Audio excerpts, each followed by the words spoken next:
done way too much, for this city. So I do think it's like that. Joel Embiid is furious with Paul George after learning that he leaked confidential team conversations from inside the 76ers locker room. And truthfully, Embiid has every reason to be upset. These leaks didn't just spill private discussions, they revealed deep, behind-the-scenes cracks that fans and media had only speculated about. What was supposed to be a season full of promise for Philadelphia quickly spiraled into one of controversy and disappointment. The 2024-2025 campaign began with championship expectations. With a stacked roster that included Joel Embiid, Paul George, and rising star Tyrese Maxey, optimism was high. The addition of a former All-Star like George gave fans hope that this might finally be the year the Sixers break through. But by November, that optimism had collapsed under the weight of a disastrous 2-11 start, an early record that instantly put their title hopes in serious doubt. The poor performance wasn't just about what happened on the court. It reflected deeper dysfunction brewing within one of the NBA's most heavily scrutinized franchises. Joel Embiid, the 2023 NBA MVP and the face of the team, had been repeatedly late to meetings and other team activities, an issue that quietly created growing tension behind the scenes. In a locker room that needed leadership and unity, his behavior became a point of concern. The tipping point came in November 2024 when veteran guard Kyle Lowry called for a players-only meeting. In professional sports, these closed-door meetings are sacred, safe zones where players can speak honestly and hold each other accountable, without fear of public backlash or media leaks. What happened inside that room was supposed to stay private, protected by an unwritten code of respect shared across all pro sports. But something significant happened that day. In a moment that surprised many, 24-year-old Tyrese Maxey, despite being younger and less experienced, stood up and directly confronted Embiid about his ongoing tardiness. His approach wasn't aggressive or disrespectful. It was a heartfelt challenge from one teammate to another, asking Embiid to be more responsible, to lead by example, and to realize how his actions were affecting team morale and culture. That moment was meant to stay between teammates. But once it leaked, it shifted the dynamic in the locker room, exposed internal divisions to the public, and raised serious questions about trust and leadership within the 76ers. But for Tyrese Maxey to say that to him is not as big of an issue like Joel Embiid acknowledged, because you've been late, you've been tardy, and you got called on it. That's not the big issue. The big issue is that somebody has such little concern for how it would make Joel Embiid look, that the superstar talent of the Philadelphia 76ers was put on Front Street. The confrontation between Joel Embiid and Tyrese Maxey was brief, lasting no more than 30 seconds, according to Embiid. It wasn't the heated exchange the media later portrayed. Instead, it was a respectful challenge from a rising young leader to a seasoned superstar, asking him to step up and lead by example. Maxey, though only 24, had become a vocal presence in the locker room and was urging Embiid to set the tone that others were expected to follow. But what happened next would fracture the trust that holds professional teams together. On November 18, 2024, just one day after the players-only meeting, ESPN reported detailed information about what had been said behind closed doors, specifically Maxey's direct call-out of Embiid. This wasn't a vague story about team tension, it was a clear and specific leak of a private moment that should have remained confidential. The leak sent shockwaves through the organization, and Embiid reacted with anger and a deep sense of betrayal, calling the person responsible a real piece of expletive in a press appearance. His frustration wasn't just about being criticized, it was about the fundamental violation of trust from someone within his own team. As ESPN analyst Stephen A. Smith pointed out, the locker room is supposed to be a sacred space where honesty and accountability can thrive without fear of exposure. Once that boundary is broken, it becomes almost impossible to repair the damage. For the 76ers, the timing couldn't have been worse. The team was already off to a 2-11 start, battling injuries, and trying to adjust to the arrival of Paul George. Instead of finding cohesion, they were now dealing with internal drama becoming national news. Even Paul George expressed frustration on his podcast, saying the incident wasn't serious enough to warrant media attention. But the consequences were far-reaching. The media twisted the situation into a narrative about Embiid's leadership, questioning his professionalism and commitment. What should have been a private team issue became a full-blown public crisis, unfairly damaging Embiid's reputation. It was no longer just about being late to meetings, it became symbolic of everything his critics had accused him of. And then came the most shocking part. Months later, in a July 2025 ESPN profile by Dan Akintoye, Embiid revealed he knows who leaked the information. That changed everything. It wasn't just a random betrayal anymore, it was personal. Now Embiid had to look his teammates and staff in the eye every day, knowing one of them had broken the trust in the most fundamental way. The emotional weight of that knowledge cannot be underestimated. It affected not only Embiid's mindset, but the entire team's chemistry, setting off a chain reaction that could influence the rest of the season, and possibly the entire future of the Philadelphia 76ers franchise. Trust for him is like a huge, not a concern, perhaps a fixation is maybe the better way to. And, one of the incidents of the last season was the leak in the fall after a closed door meeting that the team had.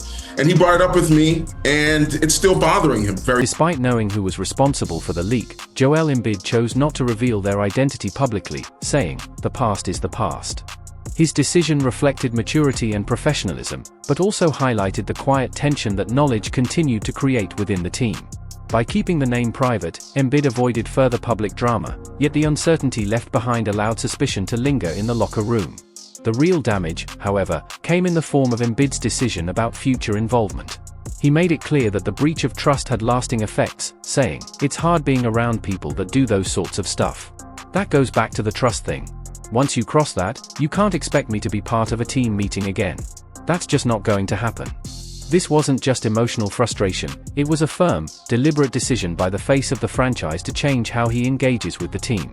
Embiid viewed the leak not just as a betrayal, but as something that directly undermined team unity. His refusal to attend future meetings wasn't a small matter, it could prevent meaningful conversations at a time when the team desperately needed cohesion. These meetings are where problems are handled internally, where honesty and accountability are built. Embiid's cryptic comment, "There's a chance they're still around," implied that the person responsible may still be with the team, keeping the tension alive. This added an emotional and psychological strain on Embiid, who, according to Akintoyer's ESPN profile, was already dealing with frustration during the season and even sought therapy to cope with the pressure. The leak only deepened an already difficult season. He's learning that he needs people more, but I think he's also learning to please them less, and that's an interesting place to be. He talked to me about being in therapy and trying to, sort of unpacking the feelings he's been dealing with. The decision to withdraw from team meetings also marks a fundamental shift in leadership philosophy for Joel Embiid. As a seven-time All-Star and former MVP with career averages of 27.7 points, 11.0 rebounds, and 3.7 assists, Embiid has long been the cornerstone of the franchise. However, his ongoing injury concerns, limited availability, and now his self-imposed isolation from key team discussions raise serious questions about his evolving leadership style. The timing of this decision couldn't be worse, especially given the 76ers' broader collapse. The team ended the 2024-25 season with a disappointing 24-58 record, missing the playoffs for the first time since 2016-17, a painful reality for a team that began the season with championship aspirations but ended with one of the worst records in the league. The combination of on-court failure and off-court turmoil created a perfect storm, and the leak only added fuel to that fire.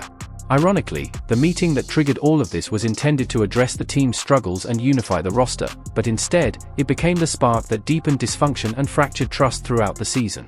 The ripple effects of the leak extended beyond Embiid, as both he and Paul George publicly expressed frustration, suggesting that the leak may have been strategic, perhaps orchestrated by a player or agent attempting to shape public opinion. This implies that the breach wasn't a careless slip but possibly a calculated move to shift the narrative around leadership and accountability within the organization.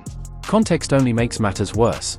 Embiid played just 19 games due to a lingering left knee injury that required arthroscopic surgery in April 2025, ending his season prematurely. Paul George also missed significant time following off-season knee surgery, while Tyrese Maxey battled a hamstring strain early in the year. The trio managed to share the court for only 15 games and logged just 6 total minutes together, a staggering statistic that highlights how little opportunity they had to build chemistry. This lack of on-court cohesion, combined with the emotional damage from the leak, made it nearly impossible for the team to develop the trust and rhythm required for high-level success. The long-term implications of Embiid's decision to disengage from team meetings go well beyond a single season. It sets a precedent for how trust issues and conflict will be handled in the future, and it sends a message, intentional or not, to younger players about withdrawing rather than confronting when relationships break down. It also leaves a leadership gap that others will now have to fill, reshaping the power dynamic and decision-making structure inside the locker room.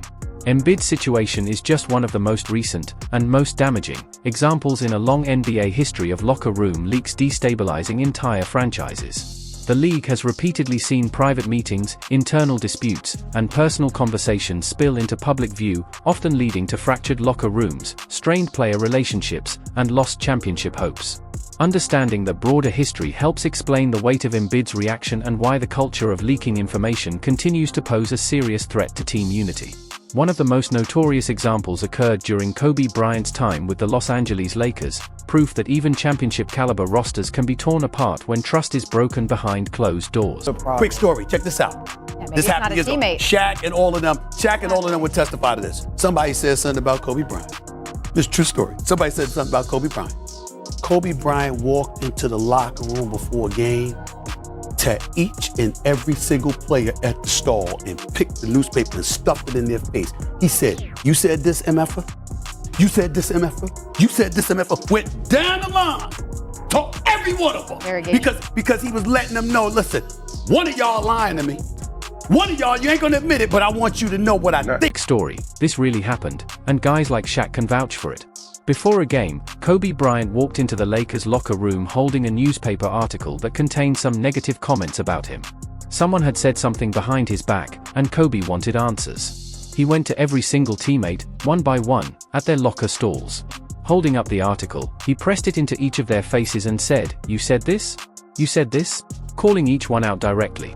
He didn't care who it was, he wanted the whole team to feel the weight of his suspicion. His message was clear: one of you said this. You're not going to admit it, but I want you to know I don't trust you. And now you know how I feel. It wasn't just about calling out the leak, it was about setting a tone. That moment sent a shockwave through the room. Kobe made it crystal clear that trust wasn't something he gave lightly, and betrayal had consequences.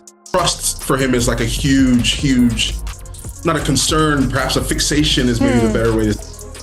And, one of the incidents of the last season was the leak in the fall after a closed door meeting that the team had. And he brought it up with me, and it's still bothering him very. This story highlights how damaging leaks can be to trust within a locker room. When private conversations become public, it doesn't just affect the person being talked about, it poisons the entire environment. Players start suspecting one another, and genuine team bonding becomes nearly impossible.